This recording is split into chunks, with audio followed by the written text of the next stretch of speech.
Okay, so today we're diving into 5 must-go places in Gaborone. Right. And this is for anyone who's maybe thinking about going to Gaborone or is just interested in the city. Sounds fun. Yeah, should be interesting. So we've got a pretty diverse list here. We're going to be looking at the Gaborone Game Reserve, the Dikgosi Monument, the National Museum and Art Gallery, hmm Kgale Hill, and the Mokolodi Nature Reserve. What do you think about that list? That's a really good mix. It really does cover quite a bit of what Gaborone has to offer. Yeah, it's kind of like a mix of history, culture, and some adventure thrown in there as well. Definitely some adventure. So let's get started with the Gaborone Game Reserve. This one really caught my eye because it's not every day you find a wildlife reserve right smack in the middle of a city. You really don't. It's pretty unusual, and it really makes Gaborone stand out. Yeah, I mean, it's got to be pretty unique to be able to, go for a morning run and potentially see zebras or antelope. Right, exactly. It's not your typical city park experience. Right. Definitely not. So what kind of animals can you typically find there? Well, zebras and antelopes are pretty common sightings. You can also see a variety of birds, actually over 300 different species. Wow, 300. That's a lot. It is. It's a great spot for bird watching. Oh, that's cool. And they even have a breeding program for endangered vultures, right? Yeah, they do. They're actually doing some really important conservation work there, trying to reintroduce these vultures back into the wild. That's awesome. So it's not just about seeing the animals, it's also about protecting them. Absolutely. All right, let's move on to the Dikgosi Monument. I've seen some pictures, and it looks pretty impressive. Oh, it's definitely striking. It's a very powerful monument. So what's the story behind it? Well, it commemorates the three chiefs, Kama the Third, Sabeli First, and Bathanai. Okay.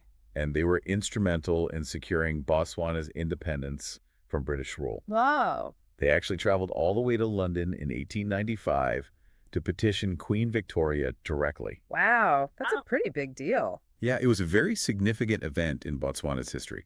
The monument itself is designed with the three bronze statues facing east, which is symbolic of them looking towards their ancestral lands. That's really cool. It's like a tribute to their legacy and their vision for Botswana. Exactly.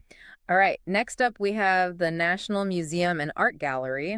I'm a big museum fan, so I'm always curious to check those out. Yeah, museums are great. You can learn so much about a place and its people. So what can we expect to find at this particular museum? Well, it's a real mix of things. You've got traditional crafts, archaeological artifacts, contemporary art. It really covers a lot of ground. Sounds pretty comprehensive. Yeah, it gives you a really good overview of Botswana's history and culture. There's a really interesting exhibit on the Sand people, too. Oh, cool. I've heard about their rock paintings. Are those on display there? Yes, they are.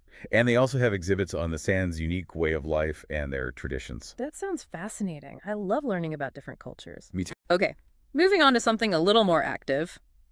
Kgale Hill.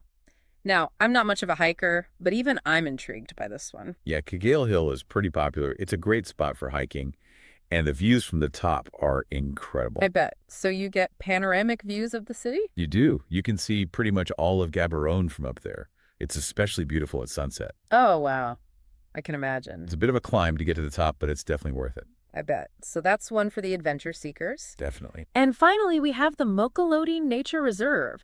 This one seems like a more traditional safari experience. Yeah, Mokolodi takes you out of the city and into the bush, the chance to see some of the bigger African animals in their natural habitat.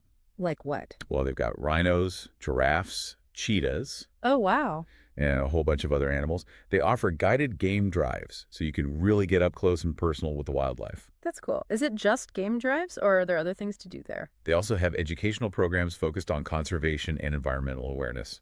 Oh, that's great. So it's not just about the thrill of seeing the animals, it's also about learning and understanding them. Exactly. This has been great. I mean, Gaborone really seems to have something for everyone. It does. It's a really dynamic city with a lot to offer. You know, what I find really interesting is how it manages to blend urban life with these amazing natural landscapes and cultural experiences. It's a really unique combination. Yeah, it's not something you find everywhere. So for anyone listening, I guess the question is, what aspect of Gaborone's character are you most drawn to? Yeah, what experience speaks to you the most? All right, that wraps up our deep dive into 5 must-go places in Gaborone. Until next time. See you then.